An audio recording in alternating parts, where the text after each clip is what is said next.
Their slogan is to serve and protect. It's not just a career, it's a commitment. Today we are going to be introduced to two very successful police officers who are going to tell us more about their particular line of work. Stay tuned for Careers.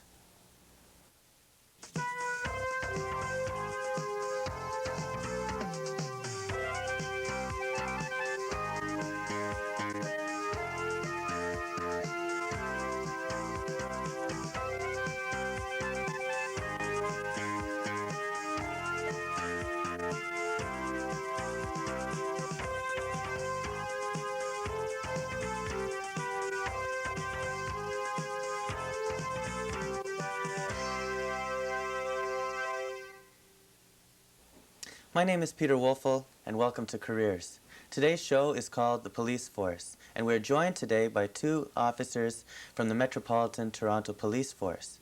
Our first guest is Constable Hector Colantoni, and he is currently with the Youth Bureau of 31 Division. He has always dreamed about being a police officer, and he achieved that goal about 16 years ago. And welcome to the show, Hector. Thank you, Peter. Our second guest is Staff Sergeant Karl Davis, and he is a 5-district public affairs officer with considerable divisional experience, also almost 16 years. Welcome, Karl. Thank you. Glad to be here. Before we start the show, I'd like to get a little bit more about information about both of you. What motivated you to join the police force? Maybe we can start with Karl. It's something I always wanted to do, even as a young kid. I didn't join till I was 29 years of age, and I spent time in the printing profession. I thought, well, I'm getting older, maybe it's something I should try, so I applied to the police force and got on. I guess I was always believed in laws and was a law-abiding citizen during that time. Mm-hmm. And as I said, when I applied, it was 3 months later I was on the police force, and I was quite happy. And it was a decision that you have to make with your family also to join the police force because of the risks inherent with it. So, right. Well, it's quite a switch from the printing business. Yes, it is. It was quite a career change. I think before you hit 30, a lot of people make career changes sometimes. It's the reverse role. Officers quit to go on to some other profession. I quit another profession to come on to be a professional police officer, and I'm glad I did. Well, that's part of the purpose of this show, is just to show everybody all the different options that are available. And Hector, why did you join the police? Well, I was much younger than Karl. I was 21 years old. Again, I had not visions, but as a youngster, I wanted to become a police officer. I was always intrigued with police work. I went through a phase where I wanted to do something else as a career, but again, family had a lot to say with it. And so finally, I joined the police department, but also against the will of my parents, being those true blue Italians that always are fearful of what might happen in police work. But I went ahead, and I'm glad that I made the move. But what really attracted you to joining? Was it, again, it was a moral the work. feeling? I knew, I'd spoken to police officers before going in, and I knew that there was a whole line of work that could be achieved, could be accomplished if you set your mind to it. And I've had a very successful career, I suppose, up to now. Let's learn a little bit more about your career. You've gone through quite a few different duties during your time with the police force. I have. I consider myself fortunate. I've worked in uniform, which I think it's very important right now. I've done intelligence work, working on organized crime. I've worked morality. I've worked a major crime unit. Sorry, what's morality? Morality, it deals with vice, I suppose, if you want to glamorize it. Prostitution, it's the whole scope. Prostitution, gambling, it's all under the morals. Do we have a serious problem with that in Toronto? I don't think so. Not like what you see on Miami Vice? Not what you see on TV. It's never. Okay, good. But I worked a major crime unit on a divisional level. What does that involve? Basically, it's working in plain clothes, but dealing with the more serious problems on a street level. Major crime, it deals with robberies, with street violence, with drug problems within a division, and you move on to break-and-enters, breaking into homes and so forth. Mm-hmm. So you actually conduct an investigation? Correct. In plain clothes? That's right. Just like criminal investigations, where you do work in an office investigating these crimes that occur. Okay. I'm presently in the Youth Bureau. Basically, it's investigating the young offenders between under 18. I see. This is our field. Anyone who is a young offender will be brought through the Youth Bureau and investigated as an adult would through the Criminal Investigations Bureau. Mm-hmm. Does that mean that other officers cannot make an arrest of a youth? Oh, yes. A certain... Yes, but there's different lines. There's the uniform officer that is the first one on the street to respond. Upon arriving on a scene, he apprehends the offender and brings him, after making his mind whether he can release him on the road, or brings him into the station where he would be investigated by either the Youth Bureau or the CIB. Oh, okay. So you come in the second phase. Correct. In effect. Okay, great. That sounds very interesting. And Karl, what were some of the steps that you went through to get to where you are now? As a constable, I started off also on uniform patrol, which I think is the backbone of this police force, is the officers out there in the yellow or white car. We're changing over to white cars now. Right. I spent 4 years in uniform. I was lucky enough to get into the Community Relations Office. And the Community Relations Office, each division has Community Relations Officers. What they do is follow up on domestics, people with mental problems, mentally ill people, and we work with the social agencies. The police officers refer people on to us, and at that time, and we followed up those type of calls. It's a different type of police work. You're out there not really apprehending people so much as trying to help them or getting them connected with the right social agency. I spent 2 years in that field, and from there on, I went into the CIB, the Criminal Investigative Bureau, and that's where, for want of another word, a detective. We don't have detectives on our police force, but you follow up the reports that the uniformed officers generally make on the street and attend major occurrences such as sexual assaults and robberies, that type of thing. From there, I was fortunate enough to get promoted to sergeant, and I went to 55 Division, where I spent 18 months on a uniform platoon with 60 officers, 6 other sergeants, and there was a staff sergeant on charge of that group. From there, I took over what we used to have. It was a 7 to 3 shift, 7 at night till 3 in the morning, and I had 24 officers on that. Shift. Graveyard shift. My wife didn't see too much of me during that period of time. But I had 24 officers on that platoon, and most of the crime, the activity is in the evening, so that shift used to just overlap with the other fellows to give you the extra officers out at that peak period, crime period, I guess. From there, I went and worked in the major crime unit, such as Hector did, and I also worked in a plainclothes office. Excuse me, can I just backtrack for a second? Are there more police generally out in force in the evenings than there are during the day?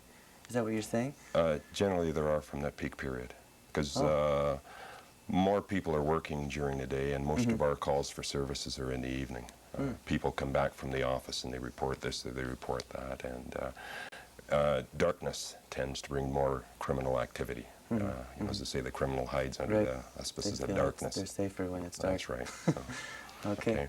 As I said, I went into the plainclothes office. The plainclothes office in a division, what you generally handle are drug problems that you have in your area. Also, it's the job of a plainclothesman to check all the license premises that have liquor licenses to make sure there's no infractions taking place on that, plus anything else that your unit commander wants you to do.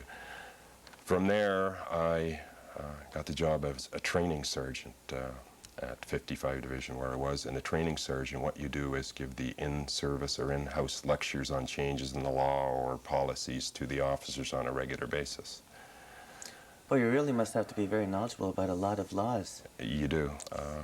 I think some police officers know more about what the laws are than a lawyer. I'm not saying the interpretation of laws, but actually the laws But they actually themselves know out of the the laws criminal themselves. code, yes.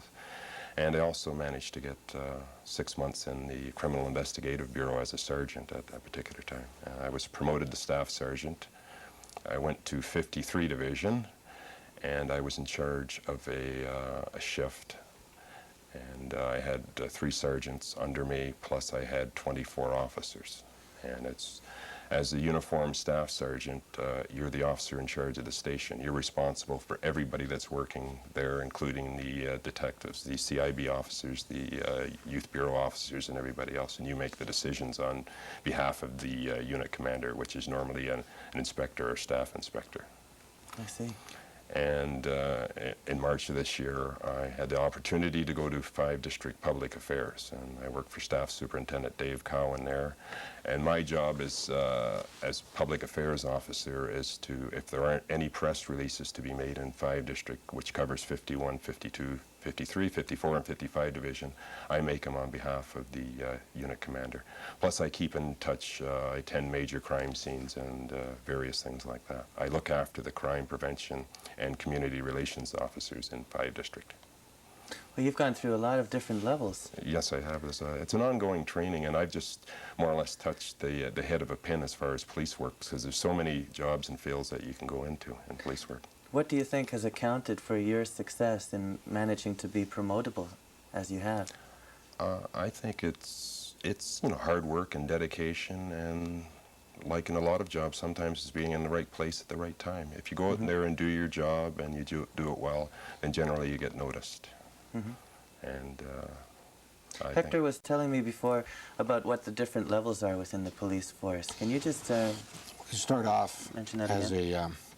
a 4th class constable, and you move your way up to a 1st class constable, which then you promotion to a sergeant, staff sergeant, an inspector, a staff inspector, a superintendent, staff superintendent, deputy chief, and the chief.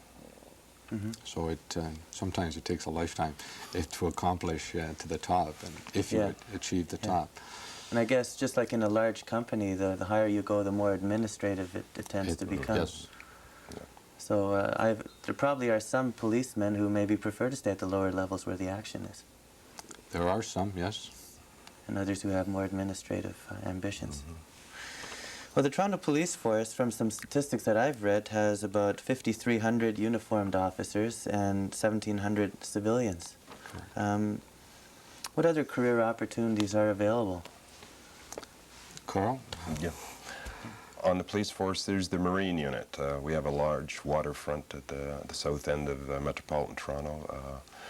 It's a rewarding career if you happen to be interested in boats and things like that. That's a good unit. The Marine unit officers during the winter sometimes go to other divisions for experience there when the lake's frozen over. Sorry, can I interrupt you for just a moment? We have to go to a break, but when we return, we're going to continue speaking about some of the different opportunities that are available with the Metro Toronto Police Force. Stay tuned for Careers. Welcome back to Careers. Today's show is called The Police Force, and we're speaking right now with Carl Davis, Staff Sergeant Carl Davis, who's going to tell us about some of the various opportunities that are available within this force. You were just mentioning about the Marine unit. Yes, I was, Peter. Okay. As I said, that's a rewarding career for somebody that has aspirations for boating, and there are opportunities to rescue people, to save people in that career. If I can just go on, there's also the mounted unit. If people have love of horses, there's also the mounted unit. The mounted unit generally patrol the parks in the summer. They're out there also enforcing some of the bylaws, parking infractions and other things. They can be used in searches for missing children or people suffering from a disease such as Alzheimer's disease. They're also sometimes used in crowd control. If there's a large crowd or something like that, the horses, generally people will move away from the horses. Right, right. There's Fraud Squad. Fraud Squad, they investigate serious frauds. There's also computer crime is a hot topic right now, and somebody that comes on that has an interest in computers might want to channel their interests towards a computer crime and, you know, our white-collar crime, as we call it. Well, that's pretty sophisticated stuff, so I imagine you have to be equally or even more sophisticated to catch these people. That's right. You have to try to be one level ahead of them, and that's hard when a lot of the experts that are out there trying to... Computer hackers. That's, as we say, yes. There's lots of careers out there. As you said, uniform patrol. Uniform patrol is an excellent, that's a satisfying way maybe to spend your whole career if that's what you want to be, out on the street. And that's where the action is. That's where the front line is. That's where the majority of arrests are made by the uniformed officers. The majority of occurrences and reports are also taken by the uniform officers out on the street. And as I said, they're the backbone of the police force. Without them, the investigators don't have anybody to investigate generally unless they go out and make the arrest themselves. I think the whole purpose of what appealed to me is the fact is you may work in a division for 20 years and you may see the same faces almost every day, but anything that happens, it's never the same. You're going out there and it's something new every minute that happens. Whether it's in uniform or whether it's in plain clothes. You've had some experience with the ethnic unit. That was another field that staff and I both had experience with. I was a member of the Ethnic Relations Unit, which was basically a public relations. It was liaison between the community, an ethnic community, and a police department, and we have different sections with the ethnic SWAT. There's the Asian section, there's the Italian section, Portuguese, and so on, to sort of communicate or liaison between the various ethnic communities. We spent time at the police college and lecturing on ethnic minorities and multiculturalism, which I think was an experience that 10 years ago. So for anyone who wants to come and be a member of the Metropolitan Toronto Police Force, there's an experience for them every day. That's great.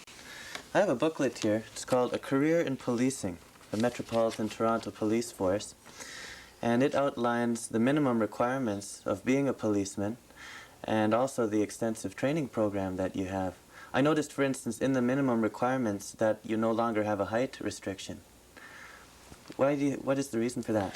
The reason for that is that the police force is a mosaic of the public. We're a multicultural city, a metropolitan Toronto, and in order to get some more ethnic representation on the police force, some ethnic groups are not tall. They wouldn't meet the 5'10" or the 5'8" high requirements. But generally, to get these people on, you're also getting people on that represent the society, that have a second, maybe third languages, other skills that you can use. Because if you go to a call, say there's a Vietnamese family and I don't speak Vietnamese, there's a communication problem. If you have officers that can talk to that community or the Portuguese or whatever community it is, it tends to bring the police and that community closer together because they understand what's going on. And in a lot of countries, the police aren't looked on the same as we are here. They're a dictatorship in some countries. The police have all the powers in the world, and some people come over, first-generation people, and it takes them a while to relate that we're not the same as they might have been in some of the other countries. And also, our constable on the street, in some countries you wouldn't speak to a police constable. You'd go right up to an inspector, which is a senior officer, whereas here our police constables are the ones that deal with the public mainly. And I believe I've heard that you have over 60 languages that you can speak. Not all the same person, but between you, between the police force, there's quite a large variety of language capabilities. They do a survey every once in a while to make sure that that they have all the languages categorized. There's records kept. So if I need somebody that speaks a particular language, all I have to do is phone the communications, and they'll find an officer or a civilian that speaks that language, which helps you out when you're trying to investigate something. Has the role of women changed over the years in the police force? Yes, when I first came on, there was under 100 women on the police force. Our role is to hire women and ethnic minorities to better represent the population. I think we had, as I said, about 80 women at one particular time. And also, I think it was that 16 years ago, they tended to put them in the youth bureau, or they weren't put in scout cars. There were very few police officers that were actually put in a scout car on patrol, whereas today, I mean, that's one of their primary functions, to be out on the road and be visible. And The police were highly praised for their recent work in protecting the world leaders at the economic summit. You both were involved in that to some degree. That's right. What did you do on that project? I was a deputy site commander of the media hospitality area, which was Summit Square, which was the tent city across from in the parking lot across from the Metro Convention Center. There was a great deal of planning. The planning started in November of last year for that, and as you say, you don't know what's going to happen with the summit when you have all these important world leaders, you know, on hand at the same time. So we had to go over all the building plans, security, rooftops. We had to sweep the area to make sure there was no bombs or anything in the sewer systems, and just getting the personnel together to police that type of activity took a lot of hard work on, you know, everybody's part. Hector, and what were you I involved was with? one of the members of the public order unit. Okay. There were a few of us that on Super Sunday, where we were used as for the demonstrations that. I see. This whole project required a lot of planning, clearly. Were you also involved with some of the other police levels, the OPP and the Mounties? Yes, it was all police forces. The RCMP, the Ontario Provincial Police, and Metro Toronto Police Force all had representatives. And generally there was, on each site, there was an RCMP, an OPP, and a Metro officer. And we all worked and coordinated with our men. And when it got down to the final say, it didn't matter what police force you were. If you were a supervisor, all the officers responded to your directions, which is a little bit different because you're looking, it's like different corporations. Like, you know, you're looking at Ford and Chrysler. If you're an executive with Ford, is somebody at Chrysler going to listen to you? And we managed to get through that communication problem, and everything turned out excellent. Well, it's interesting to see how well you can cooperate with these other levels of police. Yeah. According to the Christian Science Monitor, an article which I read there, you're 3 times more likely to be murdered in the United States than in Canada. The statistics said that for every 100,000 people, there are about 2.6 murders in Canada, compared to 7.9 in the States. Why do you think this is so? We have to look at the different laws, staff. The gun control laws are much different in the United States. I mean, everybody is allowed to have in possession a gun. We have laws that restrict that here. I suppose it's the type of people that The mentality. Exactly. If you want I just want to add on. It's a difficult question. Yeah, in the United States, not that I'm an expert on the United States, but in a lot of the large cities in the United States, the downtown areas are more depressed. The more affluent people moved out, the businesses moved out, and they left people in sort of pockets that were impoverished and without jobs. And that can tend to create problems. We don't really have, for want of another word, those type of ghettos in Canada generally, and in metropolitan Toronto. And the police in metropolitan Toronto, through the ethnic relations squad or through their community relations officers, try to get out to meet the needs of the community. We're just a part of what the community is. You know, the community more or less sets the directions that we follow. And that's the way we're trying to do with our policing here. Okay. Has the TV program Crime Stoppers helped your investigations at all? Yes, it has. That's one of the most successful programs that's ever happened. In fact, there's so many rewards going out. There's solicited businesses for more money for this, and it's meant a lot more arrests and a lot more seizures of stolen property. A lot of people before were afraid that if they came forward, they'd be tied up in court and things like this, whereas Crime Stoppers, it's anonymous. Did you have anything to add to that? again, I've had contact with the Crime Stoppers. I've had success with them. There were many arrests that were made through the Crime Stoppers. I think it's a great show. How about Neighborhood Watch? What's that all about, first of all? It's the a community working with the police department. It's community involvement with police. What better than have the community involved? They're the ones that are keeping an eye and contacting the police so that we may attend and investigate and apprehend when necessary. Has it been effective? I've had no problems with it. Yeah, it's a very successful program, and we're still trying to expand it to other parts of the city, so that hopefully it'll be across Metro. Okay, if people would like to know more about that program, is there anything they can do?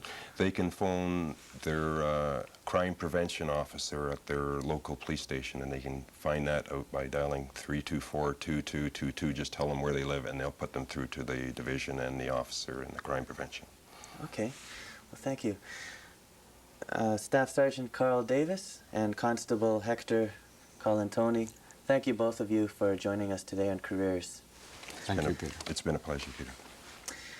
Your feedback helps us improve the quality of this television show, and we would appreciate hearing your comments. We'd like to know if you have any guests in mind that you would like to see interviewed, or are there any career topics that you would like to see addressed? If so, please write me, Peter Wolfl, care of Graham Cable TV, which is 35 Scarlett Road, Toronto, Ontario, M6N 4J8. I'm Peter Wolfl. From all of us here at the studio, good luck in your own career.